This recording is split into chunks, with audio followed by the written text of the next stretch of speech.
बिस्मिल्लाहिर्रहमानिर्रहीम अस्सलाम वालेकुम।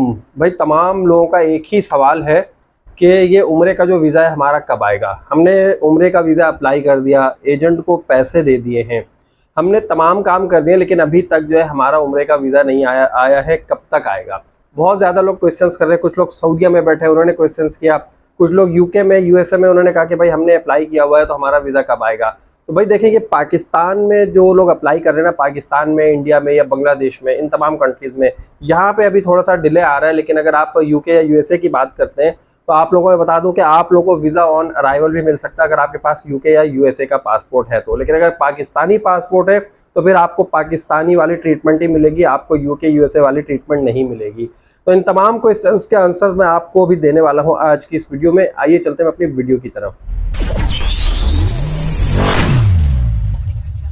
तो सबसे पहली बात कि उम्रे का जो वीज़ा है वो कब आएगा। भाई देखें, खुशखबरी ये है, अल्हम्दुलिल्लाह अल्हम्दुलिल्लाह, बहुत सारे लोगों ने उम्रे का वीज़ा अप्लाई किया हुआ है और उनके फ़्लाइट से एक दिन 2 दिन पहले तक उनके वीज़ा इशू हो रहे हैं, उनके वीज़ा आना शुरू हो गए हैं।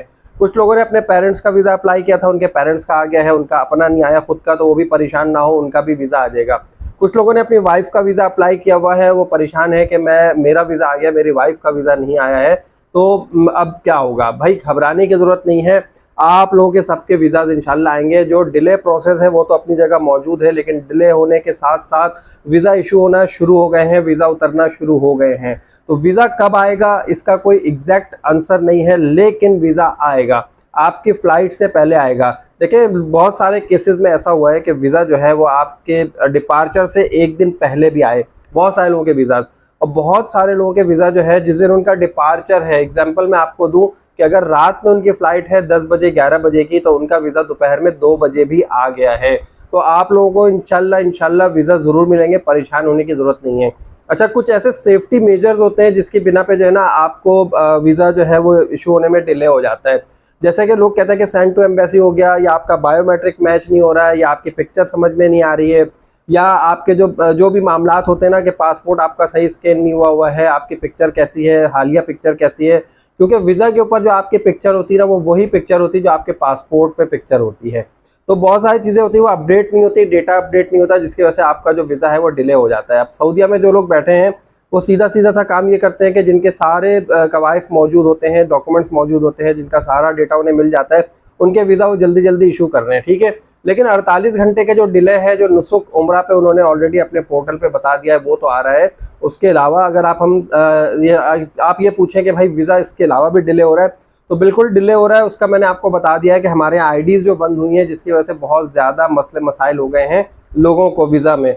अब आईडीज़ जो बंद हुई ना 90%, तो 90% लोगों का काम तो वैसे ही बंद हो गया। सिर्फ 10% लोग अप्लाई कर रहे हैं। उसके अलावा जो लोग खुद से नुसुक पोर्टल से जाके अप्लाई कर रहे हैं, अब नुसुक पोर्टल पे हर कोई खुद से अप्लाई भी नहीं कर सकता। मैंने बता दिया था, हम जिस मुल्क में रहते हैं पाकिस्तान में, यहाँ से बहुत सारे लोग खुद से अप्लाई नहीं कर सकते हैं। तो यहाँ पर ये भी समझने की ज़रूरत है कि लोग जो वो क्या करते हैं कि ट्रैवल एजेंट से कहते हैं कि आप हमारा वीज़ा अप्लाई कर दें, क्योंकि उन्हें ये नहीं पता कि हम इसमें जाके होटल की बुकिंग कैसे करेंगे, हम इसमें जाकर जो है अपनी ट्रांसपोर्ट कैसे बुक करेंगे, कौन सी शिरका कंपनी जिससे हम अपना वीज़ा बुक कराएंगे, कौन सी शिरका कंपनी हमें वीज़ा इशू करवा के देगी, ये तमाम चीज़ें होती हैं। फिर उसके बाद जो है एयर टिकटिंग का मसला आता है। सारे मसले मसाइल इनसे जान छुड़ाने के लिए लोग सीधा सही करते थे कि एक सर्टेन अमाउंट ले जाके जो पैकेज के पैसे होते थे वो ट्रैवल एजेंट को देते थे।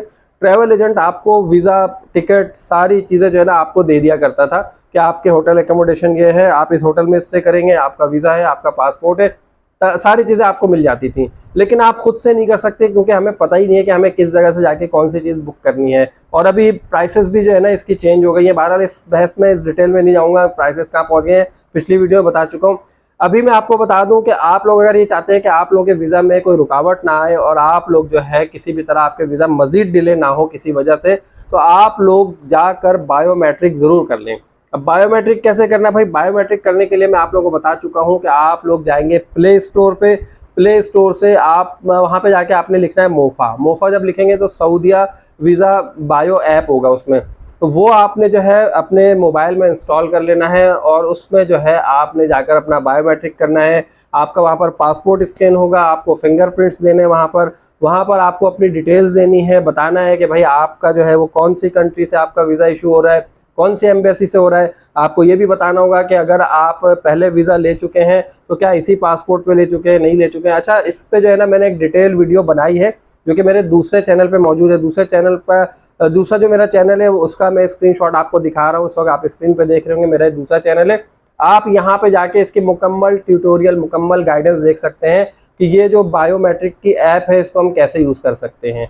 तो यहाँ से आप देख लीजिएगा, और अगर आप खुद से कर सकते हैं तो आप इंस्टॉल करके खुद से भी कर लीजिएगा, लेकिन अगर आपको स्टेप बाय स्टेप गाइडेंस चाहिए तो आप उस वीडियो को देख लीजिएगा, तो आपको पता चल जाएगा बायोमेट्रिक हमें कैसे करना है। दूसरी एक इम्पोर्टेंट बात बताता चलूँ कि भाई आपने जो है ना अपने एजेंट से एक बात ज़रूर मालूम कर लेना है जाके, कि ये बताएं कि अगर वीज़ा डिले हो रहा है, ठीक है हम मानते हैं वीज़ा डिले हो रहा है, लेकिन क्या आपने हमारा वीज़ा अप्लाई किया है, अगर किया है तो कब किया है, किस डेट में किया है, उसका कोई एविडेंस दें, कोई उसका नंबर दें, ट्रैकिंग नंबर दें, कुछ भी दें, रेफरेंस नंबर दें, जिससे पता चल सके कि आपने हमारा वीज़ा अप्लाई किया है या अभी तक आप कोई ऐसा बंदा ढूंढ रहे हैं जो आपका वीज़ा अप्लाई करवा सके। तो ये जो है ना आपने एक कंफर्मेशन लेनी है अपने ट्रैवल एजेंट से, क्योंकि फिर ऐसा ना हो कि आपका जो है वो जाने का टाइम नज़दीक आ जाए और वो अपना बंदा ही ढूंढता रहे, फिर बाद में कह दे कि यार हमने तो आपका वीज़ा अप्लाई किया था बट आपका वीज़ा नहीं आया, तो हम क्या कर सकते थे। तो सऊदीया वालों ने ऐसा किया, तो उनके ऊपर जो है मामला डालने से पहले आप अपने ट्रैवल एजेंट से ज़रा जाकर बात करें, उनसे पूछें कि भाई आपने अगर वीज़ा अप्लाई किया है तो उसका कोई रेफरेंस दे दीजिए, ताकि आप भी जो है ना ट्रैक कर सके कि आपका वीज़ा कहाँ तक पहुँच चुका है। फिर उसके अलावा जब आपके पास कोई रेफरेंस नंबर, ट्रैकिंग नंबर आ जाता है तो फिर आप एम्बेसी में कॉल करके उसके हवाले से भी पूछ सकते हैं, इन्फॉर्मेशन ले सकते हैं। वेबसाइट पे जाके आप देख सकते हैं कि आपका जो वीज़ा प्रोसेस है वो कहाँ तक पहुँचा है, या आपका वीज़ा इशू हुआ है नहीं हुआ, उसमें कोई रुकावट है जो भी है, तो फिर आप वो दूर कर सकते हैं। और ये सारे काम जो है ना आप खुद से कर सकते हैं अपने मोबाइल पे घर बैठे। अब ये सारी फैसिलिटीज़ अवेलेबल हैं। तो अभी तक के लिए इतना ही है कि भाई वीज़ा जो है आप लोग आ जाएंगे, परेशान होने की जरूरत नहीं। इंशाल्लाह जितने लोग उम्रा पे जाना चाहते हैं सब जाएंगे। मेरी दुआ है कि अल्लाह ताला आप सबको अपने घर की, अपने दर की हाजिर नसीब फरमाए, रोज़ा रसूलुल्लाह सल्लल्लाहु अलैहि वसल्लम की बाद अब हाजिर नसीब फरमाए। वीडियो अच्छी लगी तो भाई जल्दी से लाइक कर दीजिएगा, चैनल को जिन दोस्तों ने सब्सक्राइब नहीं किया सब्सक्राइब कर दीजिएगा। इसी तरह की मज़ीद अपडेट्स आती रहेंगी मेरे पास, मैं आप लोगों को जो है इन्फॉर्म करता रहूँगा। मुझे इजाज़त दीजिए, अल्लाह हाफिज़।